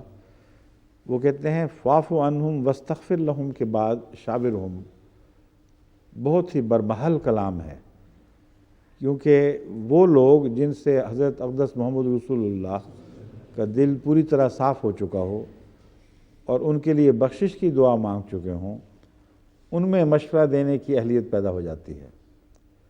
یعنی وہ متقی لوگ ہیں جو خدا کی رضا کے تابع ہو گئے ہیں، اس لیے اب وہ اس لائق ہیں کہ ان سے مشورہ کیا جائے. یعنی مراد یہ ہے کہ دوسروں سے مشورہ نہ کر، ان پاک لوگوں سے مشورہ کر جن کے متعلق تیرے دل میں کوئی خدورت نہ ہو اور جن کے متعلق تو خدا سے ان کے لیے بخشش طلب کرتا ہو. یہی اس بات کے اہل ہیں کہ ان سے مشورہ کیا جائے. یہ بحر المحیط میں درج ہے اور بہت ہی پیارا معنی ہے جو انہوں نے پیش کیا ہے. بعض لوگوں نے فی الامر سے مراد صرف جنگ لی ہے کہ جنگ کے معاملات میں. یہ درست نہیں ہے. یہ وہی شان نزول کے ساتھ بہت زور سے باندھنے والی بات ہے، مضمون کو، جو ایک جاری ہمیشہ کے لیے جاری مضمون ہے قرآن کریم کا اور ساری دنیا کی مختلف صورتوں پر اطلاق پانے والا ہے. اس لیے اس کو صرف ایک شان نزول سے باندھ دینا یہ درست نہیں. بعض کہتے ہیں کہ یہاں صرف دین کے معاملات میں مشورہ مراد ہے. چنانچہ تفسیر قاسمی محاسن التاویل از محمد جمال الدین قاسمی میں یہ درج ہے کہ دین کے معاملے میں مشورہ اس لیے ہم مراد لے رہے ہیں کہ آپ نے صحابہ کو ایک موقع پر فرمایا انتم عالم بے امور دنیاکم، دنیا کے معاملات میں تم زیادہ جانتے ہو. یہ غالباً اسی واقعے کی طرف اشارہ ہے کہ جب کہ کھجوروں کو جن کی نرسری تیار کی گئی تھی بعض صحابہ ایک جگہ سے اٹھا کر دوسری جگہ منتقل کر رہے تھے جو دستور ہے، تو رسول اکرم صلی اللہ علیہ وسلم نے دیکھا بڑے پیارے پیارے خوبصورت دکھائی دینے والے پودے تھے، ہم نے فرمایا کیا ضرورت ہے یہاں سے کیوں اٹھا کے وہاں بدل رہے ہو؟ اور انہوں نے سمجھا کہ بس اسی میں پھر برکت ہے اور چھوڑ دیا، اور وہ تھوڑی سی جگہ میں وہ اتنے پودے پال ہی نہیں سکتے تھے، وہ جب بڑے ہوئے تو قلت ہوا، قلت غذا، قلت آب کی وجہ سے جل گئے، تو وہ شکایت لے کر آئے کہ یا رسول اللہ آپ کا فیصلہ تھا اور ہم نے مان لیا اور یہ نتیجہ نکلا۔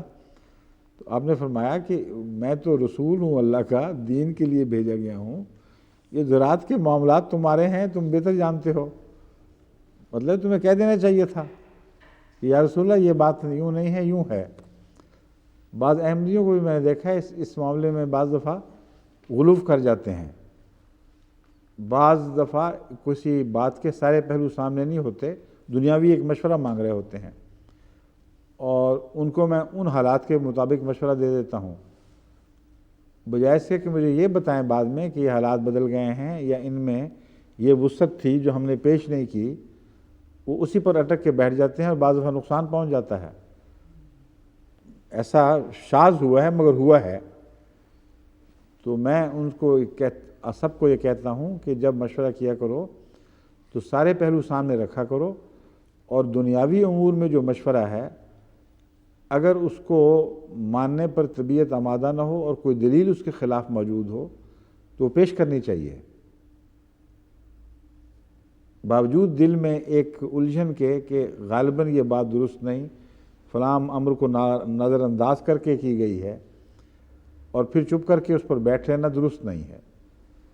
چنانچہ حضرت مسلم موعود رضی اللہ تعالیٰ عنہ نے ایک مستقل حکم انجمن میں لکھوایا اس بات پر کہ بعض دفعہ میں ایک فیصلہ کرتا ہوں، یعنی یہاں دنیاوی نہیں بلکہ دینی امور میں بھی یہ مضمون کسی حد تک صادق آتا ہے، اور مجھے اس وقت یاد نہیں ہوتا کہ اس سے ملتے جلتے حالات میں میں نے ایک اور فیصلہ کیا تھا جو مختلف تھا اور اس کی کوئی وجہ تھی،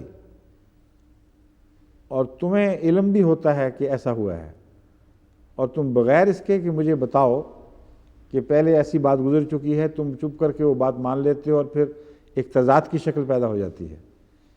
اس لیے میں مستقلاً حکم دیتا ہوں کہ جب بھی میرا کوئی حکم ایسا ہو جس میں تم یہ سمجھو کہ کسی وجہ سے یہ نظر ثانی کا محتاج ہے، تو وہ وجہ پیش کر کے دوبارہ مجھ تک پہنچاؤ، جب تک میں دوبارہ فیصلہ نہ کر دوں اس وقت تک آنکھیں بند کر کے اس پر فوری عمل نہ کرو، سوائے اس کے کہ بعض احکامات میں زیادہ تاخیر سے عمل کرنا جائز نہیں ہوتا۔ ایسی صورت میں عمل درآمد اگر مجبوری ہے تو شروع کر دیا جائے اور جلد از جلد رابطہ کر کے صورتحال پیش کر دی جائے۔ تو یہی مضمون ہے جو انتم عالم بامور دنیاکم میں ہے، مگر یہ تو رسول اکرم صلی اللہ علیہ وسلم کا ایک انکسار کا انداز ہے۔ یہ جو امور دنیا ہیں ان میں بھی حضرت کے فیصلے صلی اللہ علیہ وسلم عظیم الشان حکمتوں پر مبنی ہوا کرتے تھے، اس لیے یہاں ظاہری تو جو بظاہر مقابلہ ہے کہ مجھ سے تم امور دنیا میں زیادہ عالم ہو، یہ مراد نہیں ہے، فیکٹس کا علم ہے مراد، یعنی تمہیں بعض حقائق زراعت کے معلوم ہیں روزمرہ کے تجربے کی وجہ سے، اور وہ حقائق میرے علم میں نہیں ہیں، اس لیے یہ فیصلہ غلط ہو سکتا ہے۔ لیکن اگر حقائق ایک جیسے سامنے ہوں تو ناممکن ہے کہ حضرت صلی اللہ علیہ وسلم کے فیصلے کے مقابل پر کسی اہل دنیا کا فیصلہ دنیاوی امور میں بھی آپ سے بہتر ہو۔ بس حقائق کا علم نہ ہونا ایک الگ مسئلہ ہے، اور یہاں عالم سے مراد صرف یہی ہے۔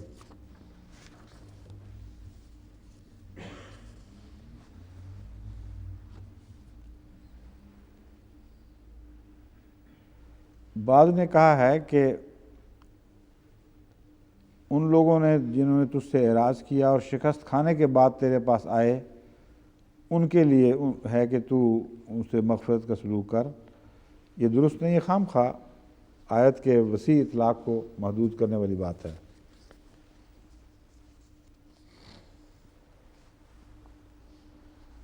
محمد جمال الدین قاسمی محاسن تعویل میں وہی بات لکھتے ہیں جو میں بیان کر چکا ہوں کہ نئے طور پر تو مشورے کا کوئی مضمون شروع ہی نہیں ہوا۔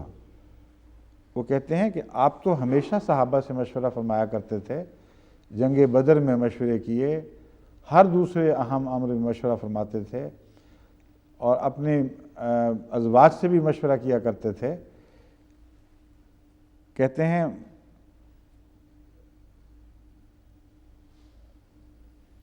کس موقع پر؟ بدر کے موقع پر مشورہ کیا، ہاں وہ حوالہ دے رہے ہیں، کہتے ہیں تمہیں یاد نہیں کہ جب بدر کے موقع پر مشورہ کیا تھا تو مقداد بن اسود نے اٹھ کر یہ کہا تھا کہ اے رسول اللہ، ہم وہ لوگ نہیں ہیں جیسے موسیٰ کی قوم کے لوگ تھے۔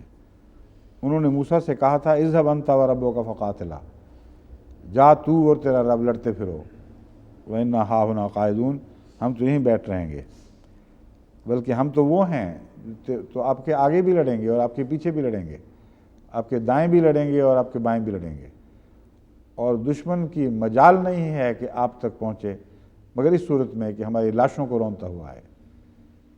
تو کہتے ہیں دیکھو وہ مشورہ ہی تو تھا، مشورے کے نتیجے میں انہوں نے یہ بات تو نہیں لکھی، لیکن ایک برکت مزید حاصل ہوتی ہے۔ اس لیے امرہم شورا بینہم کا جو حکم ہے اس میں اس حکمت کی طرف اشارہ ہے۔ ایک تو فرمایا رسول اللہ صلی اللہ علیہ وسلم کو خصوصی حکم، اور ایک یہ بتانے کے لیے کہ یہ دائمی امر ہے، امت محمدیہ میں مشورے کا نظام ہمیشہ جاری رہے گا، یہ عارضی بات نہیں ہے۔ مشورے سے یہ تقویت ملتی ہے کہ دلوں کے وہم نکلتے ہیں، غلط خیالات دل سے باتیں نکال دیے جاتے، صاف ہو جاتے ہیں۔ ایک رائے انسان کمزور رائے رکھتا ہے، اس کو کھنگالنے کا موقع ہی نہیں ملا۔ جب مجلس میں مشورہ کیا جاتا ہے تو ایک آدمی کہتا ہے ہمارے نزدیک یہ وجہ ہے، دوسرا کہتا ہے کہ نہیں یہ پہلو بھی ہے، اس کو بھی دیکھ لیا جائے، تو سب لوگوں کے دلوں سے جو انفرادی وہم ہے وہ نکل جاتے ہیں، اور ایک اجتماعی سوچ بڑی قوت کے ساتھ ابھرتی ہے، اور اس سے لوگوں کو قوت عمل ملتی ہے، مزید طاقت نصیب ہوتی ہے، مزید یقین ہوتا ہے اپنے مقصد پر۔ بس یہ جو واقعہ گزرا ہے جنگ بدر میں، اس وقت ایک مقداد بن اسود کا یہ کہنا اسے عجیب دلوں کی کیفیت پیدا ہو گئی ہوگی۔ اندازہ کریں اس سے ان کے اندر کتنا عزم ابھرا ہوا، کہنا تو غلط ہے شاید، ان کے عزم میں کیسی مزید قوت پیدا ہو گئی ہوگی، اور کس طرح یقین پر یقین دل پر جم گیا ہوگا اور اس نے دلوں میں جاگزین ہو چکا ہوگا۔ اس کے علاوہ ایک اور کہنے والے نے یہ کہا کہ یا رسول اللہ، آپ ہم سے مشورہ مانگتے ہیں، ہمارا تو یہ حال ہے کہ آپ ہمیں کہیں تو ہم سمندروں میں گھوڑے دوڑا دیں گے اور کوئی جان کی پرواہ نہیں کریں گے۔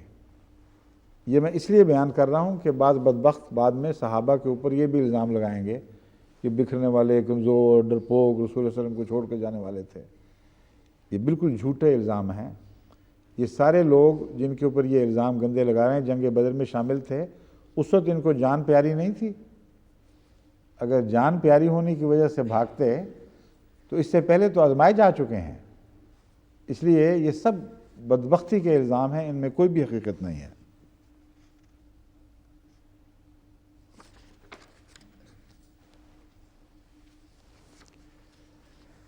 حضرت اقدس مسیح موعود علیہ السلام فرماتے ہیں، ترجمہ اس کا یہ فرماتے ہیں، یہ خدا کی رحمت ہے کہ تو ان پر نرم ہوا، اور اگر تو سخت دل ہوتا تو یہ لوگ تیرے نزدیک نہ آتے اور تجھ سے الگ ہو جاتے۔ اس ضمن میں ایک بات یہ فرمائی ہے آپ نے بہت ہی اہم، توکل ایک طرف سے توڑا اور ایک طرف سے توڑ اور ایک طرف جوڑ کا نام ہے۔ فَإِذَا عَزَمْتَ فَتَوَكَّلْ، مراد یہ ہے مشورے کی حد تک تیرا جوڑ انسانوں سے تھا،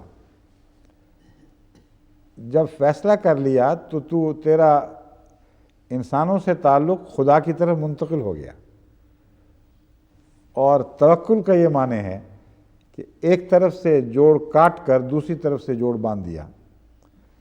یہ بہت ہی پیارا معنی ہے جو آن حضرت صلی اللہ علیہ وآلہ وسلم کے توکل پر اپنے کمال کے ساتھ صادق آتا ہے۔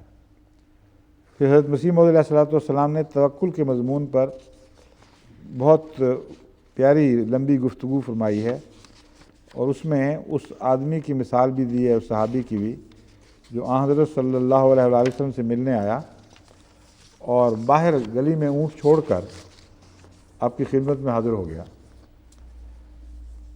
اور جب باہر نکلا تو اونٹ جا چکا تھا، تو واپس آیا یہ شکوہ کرتے ہوئے، یا رسول اللہ میں آپ سے ملنے آیا اور توکل کیا کہ اس مقدس زیارت کی برکت سے میرا اونٹ وہیں کھڑا رہے گا، تو پھر بھی چلا گیا۔ آپ نے فرمایا یہ توکل نہیں ہے، توکل یہ ہے کہ اونٹ کا گھٹنا باندھو پھر توکل کرو، یعنی سبب کو اپنے آخری مقام تک پہنچا دو، اسباب کو ترک کرنا توکل نہیں ہے، اور اس کے بعد بہموں میں مبتلا ہونا یہ بھی توکل نہیں ہے۔ پھر وہ نفس کی الجھنیں ہیں، ان میں کوئی بھی توکل کہنا اس کو ہے ہی درست غلط بات۔ خدا نے جو توفیق دی ہے وہ کر لو، اس کے بعد پھر معاملہ خدا پہ چھوڑ دو، اور خدا پر چھوڑنے کے بعد اگر کوئی نقصان پہنچے تو پھر اس کو اس طرح برداشت کرو جیسے مالک کا فیصلہ ہے۔ توکل سے یہ نیا مضمون ابھرتا ہے، اور اس سے دلوں کو بہت تسکین ملتی ہے۔ آپ کا کوئی عزیز بیمار ہو، اس کے لیے جو چارے ہیں ضرور کریں، لیکن اگر توکل چاروں پر نہیں ہوگا اور خدا پر ہوگا تو چاروں سے جوڑ کٹ جائے گا اور اللہ سے جوڑ بن جائے گا۔ پھر نقصان پہنچتا ہے تو اللہ سے کس طرح شکوہ کر سکتے ہیں آپ؟ تو مالک ہے۔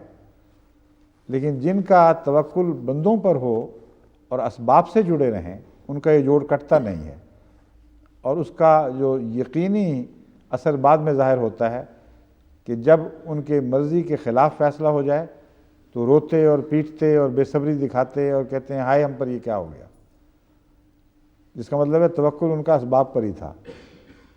اسباب سے مایوس ہوئے تو شکووں کا حق ہے، مگر اللہ سے تو شکووں کا کوئی حق نہیں۔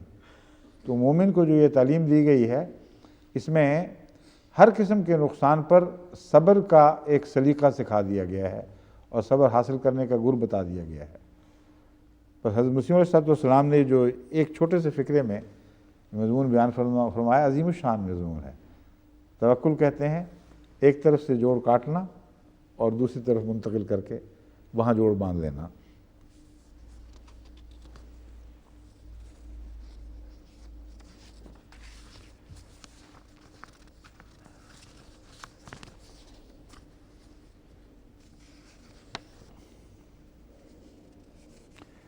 احد کے میدان میں جنگ کا مشورہ دینے والوں میں حضرت حمزہ بن عبد المطلب بھی شامل تھے، اس لیے شیعوں کو یہ بات بھولنی نہیں چاہیے۔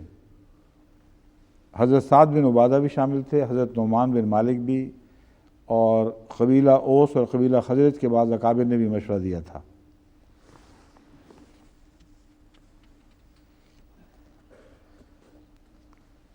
شروع الحرب، ترجمہ فتوح العرب، صفحہ 282، مؤلفہ محمد بن عمر واقدی، اس میں سے لیا گیا ہے والا۔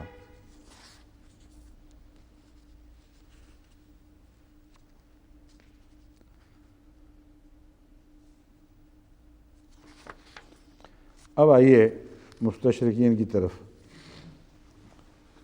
کتنے بجے تک ہے؟ اچھا، 1 منٹ پہلے بجا دینا میز۔ رچرڈ بیل یہ لکھتا ہے can hardly have been meant for publication، یعنی 160 کی آیت جو ہے can hardly have been meant for publication۔ عجیب ہی پاگل آدمی ہے۔ میں نے ویری سے زیادہ خبیث دشمن اور جھوٹا اور مکار اور نہیں دیکھا مستشرقین میں، اور بیل سے بڑا گدھا نہیں دیکھا۔ تو ایسا گدھا جس کے گھنٹے میں بیل لگا دی گئی ہو کہ گدھا چل رہا اور ٹن ٹن کی آوازوں سے پتہ لگے کہ گدھا آ رہا ہے. بڑا ہی بیوقوف آدمی ہے. کہتا ہے یہ ہارڈلی مینٹ فار پبلیکیشن. غلطی سے آ گئی ہے. مراد یہ تھی کہ مخفی طور پر رسول اللہ صلی اللہ علیہ وسلم اس آیت کو بنا کر اپنے پاس ہی رکھتے. It shows how delicate the situation was after defeat at Uhud. It is addressed to the Prophet. His first impulse had been to speak roughly to his followers. اندازہ کریں کس قدر بکواس ہے.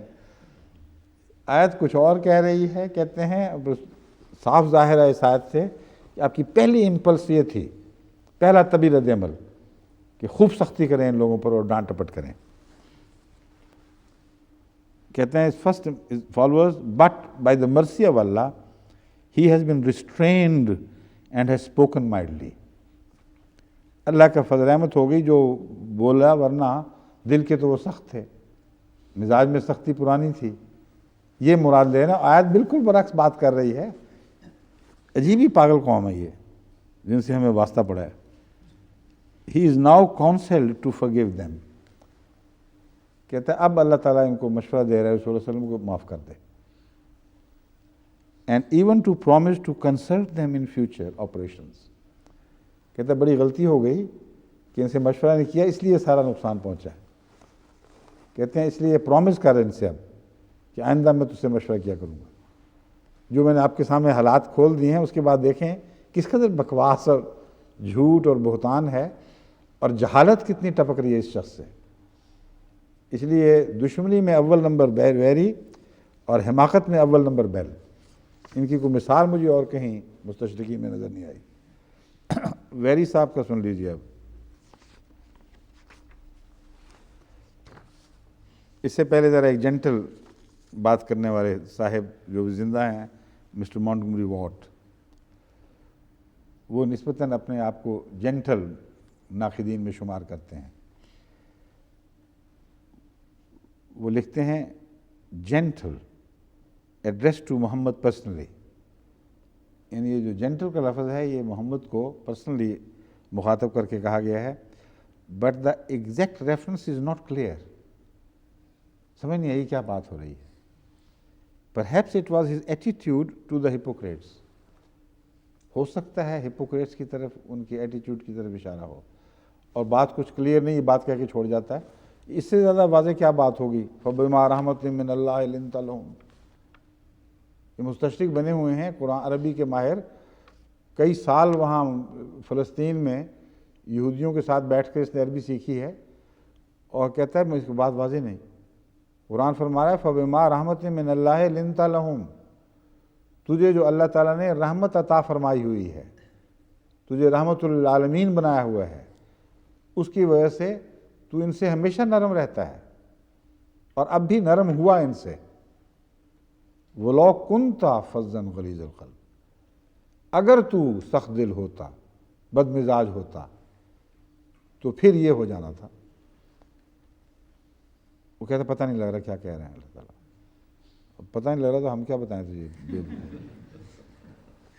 بے وقوف بڑے ہیں یہ لوگ. اب ویری صاحب کو سن لیجیے. The policy of Muhammad in dealing with his followers is here distinctly announced. کہتا ہے محمد کے متعلق اپنے ماننے والوں سے جو حکمت عملی ہو سکتی تھی وہ یہاں خوب کھل کر کھلے لفظوں میں بیان کی جا رہی ہے. آئندہ کے لیے گویا کہ ایک حکمت عملی ہے. They had certainly merited severe punishment. اس میں تو کوئی شک نہیں کہ ان کو بڑی سخت سزا ملنی چاہیے تھی, اور اس کا تمام جواز موجود تھا. But there were powerful adversaries in Medina.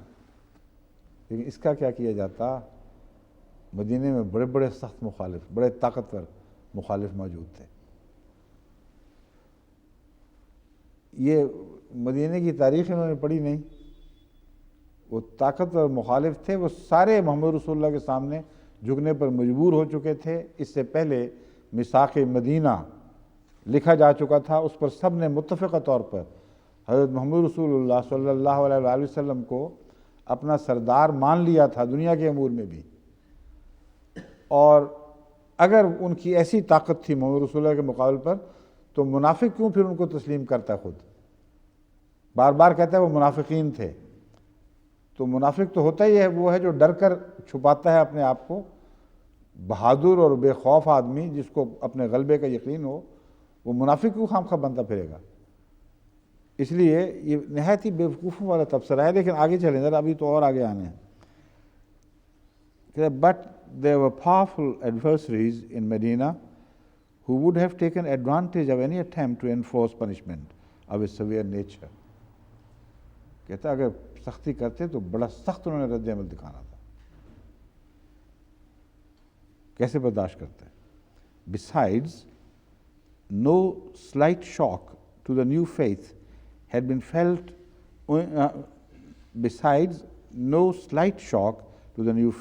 felt owing to the defeat, and it became a matter of utmost importance to establish that faith, hence the mild words and the forgiveness so freely bestowed.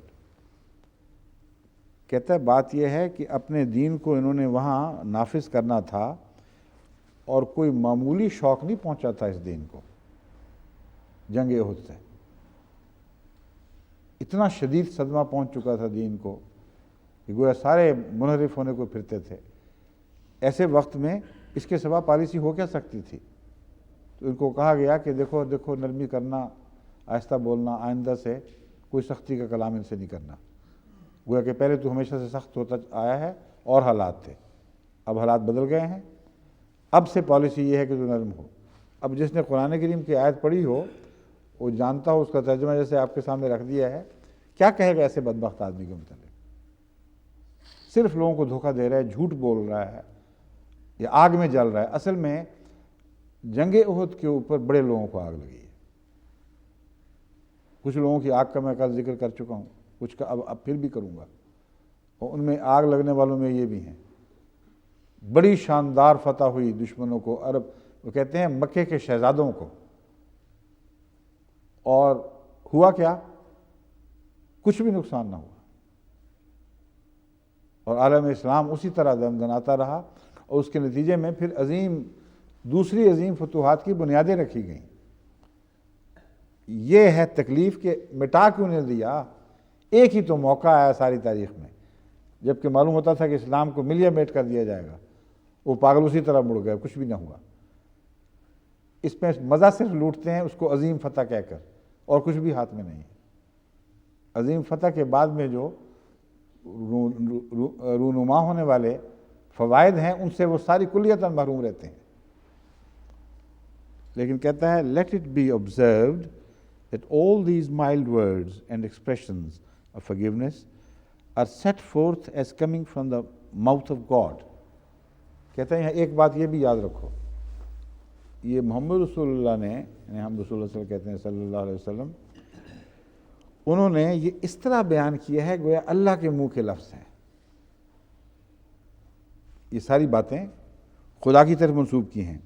And yet the same divinity commends the mildness of the prophet، اور ساتھ ہی ایک طرف وہ divinity یعنی خدا جو اس کی طرف منسوب کر رہے ہیں، یہ اللہ ان کو حکم دے رہا ہے کہ یہ نہیں کرنا، ساتھ ہی ان کی طرف اپنے لیے کمپلیمنٹ بھی منسوب کر دیا کہ تو ہے ہی نرم دل۔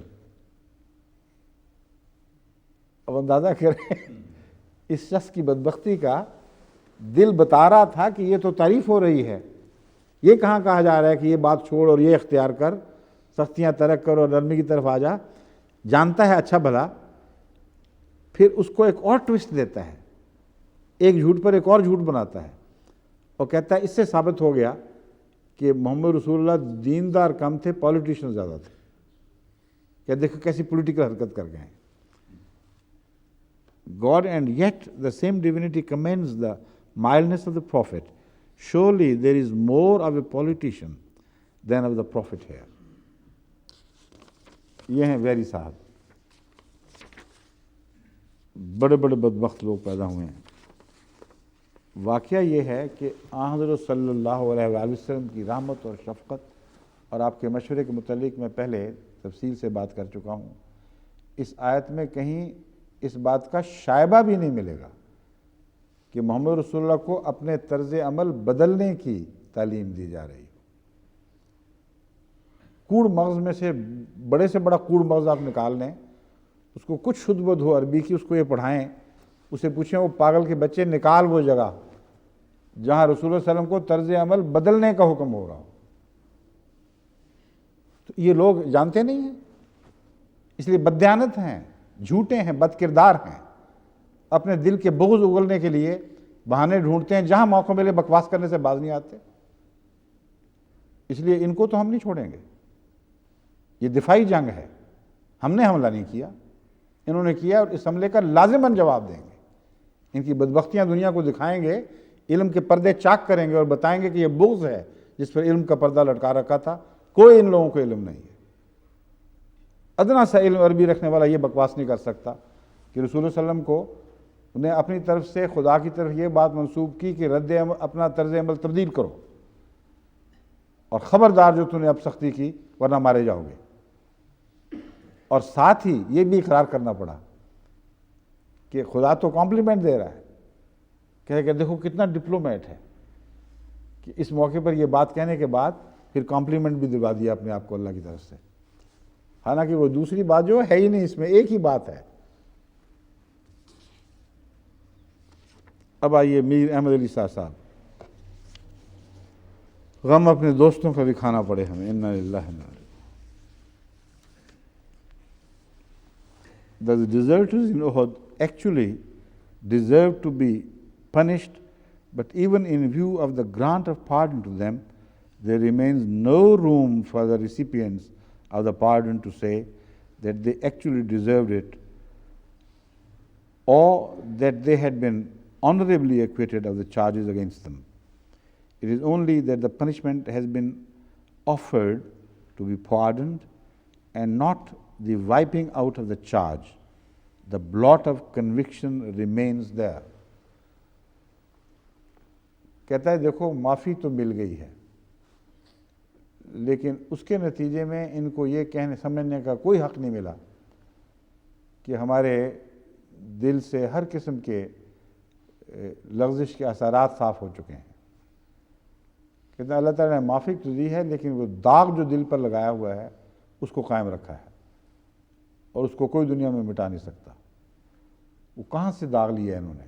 وہ ان کے اپنے دل کا داغ ہے، وہ نفرت اور بغض کا داغ ہے جو ابھر رہا ہے، اور بالکل یوں لگتا ہے جس طرح ایک طرف عیسائی اس موقع پر شدید بے چین ہیں کہ فتح ہوئی بھی دشمن کو لیکن فوائد سے محروم رہا۔ یہ کہتے ہیں یہ موقع تھا کہ جب خدا کی طرف سے ان سب کو کلیتاً ہمیشہ کے لیے دائرہ اسلام سے خارج کر کے باہر پھینک دینا چاہیے تھا، اس سے غلطی ہوگی، یہ نہیں ہوا، اس کو پیٹ رہے ہیں۔ اتنا غصہ کس بات کا ہے معافی پہ؟ اس بات کا غصہ ہے کہ یہ موقع تھا ان کو باہر نکال کے اللہ تعالیٰ باہر پھینک دیتا، حضرت علی سے پیچھا چھوٹتا اور خلافت حضرت علی کو پہلی خلافت مل جاتی۔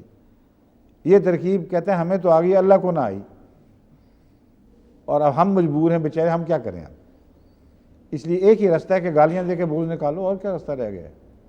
جتنی گالیاں دے سکتے ہو دیتے چلے جاؤ، تاکہ کسی طرح دل کا بغض کچھ ٹھنڈا ہو، دل کی آگ کچھ ٹھنڈی ہو، لیکن وہ ٹھنڈی ہونے میں آ نہیں رہی۔ آگے سنیے، ریزن فار پارڈن، یہ لکھتے ہیں The people certainly deserved other treatment, but owing to the mercy of God, which does not want to leave the sinner till all has been done for him, the Prophet was made lean-hearted towards them.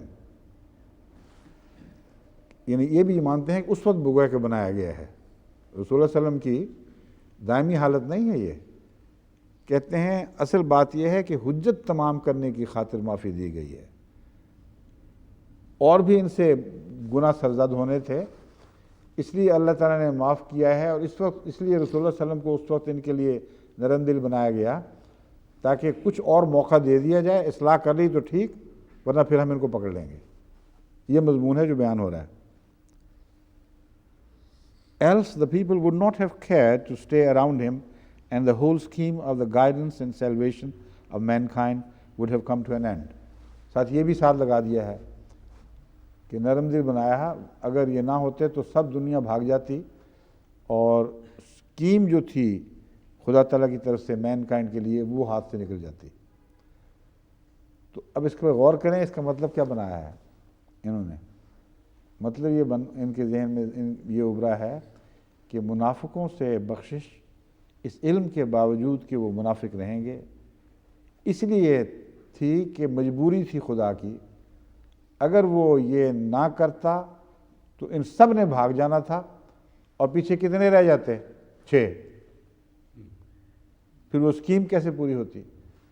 تو دنیا کی سب سے عظیم الشان رحمت اور پاکیزہ پکڑنے کی اسکیم، تزکیہ نفس کرنے کی اسکیم منافقوں کے بل پر چلائی گئی ہے، ان کے بل بوتے پر آگے بڑھائی گئی ہے. اس سے بڑی جہالت ہو سکتی ہے کوئی؟ ایسی جاہلانہ اسکیم اللہ کی طرف سے تو آ نہیں سکتی، ناممکن ہے.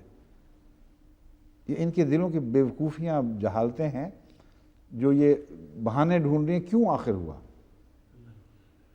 کوئی سچا بہانہ ملتا نہیں تو یہ اس قسم کی جاہلانہ باتیں کرتے ہیں کہ اللہ تعالیٰ مجبور تھا. دیکھتے نہیں تم کہ یہ چھوڑتے تو پیچھے رہ کیا جاتا؟